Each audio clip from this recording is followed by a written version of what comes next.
గురుగారు అయితే ఇప్పుడు స్వాతి నక్షత్రం వారికి సంబంధించి ఆర్థికంగా ఏ విధంగా ఉంటారంటారు? అలానే ఈ స్వాతి నక్షత్రం వారికి అసలు వారు పలాని జాబ్ చేయాలి కానీ, పలాని బిజినెస్ చేయాలని కానీ, అప్పు తీసుకురావాలని కానీ లేదు. ఎందుకంటే పూర్వీకుల ఆస్తులు వీరి దగ్గర బోల్డ్ ఉంటాయి.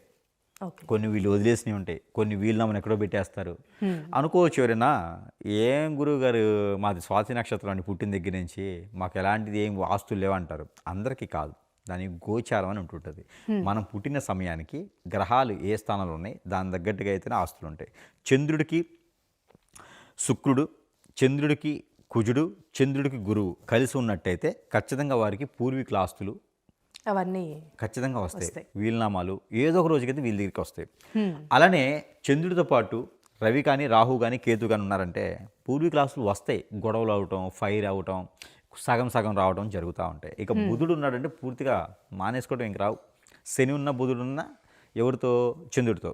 ఇంకా ఆ ఆస్తుల గురించి మర్చిపోవడమే. వెళ్ళామంటే మనల్ని కొడతారు, మనల్ని బదలం చేస్తారు. కాబట్టి అలాగా మనకి ఏ గ్రహం ఏ స్థానంలో చూసుకుంటే దానికి తగ్గట్టుగా ఆ ఒక రాశి నుంచి మనకు ఉపయోగాలు అనేది ఉంటుంది.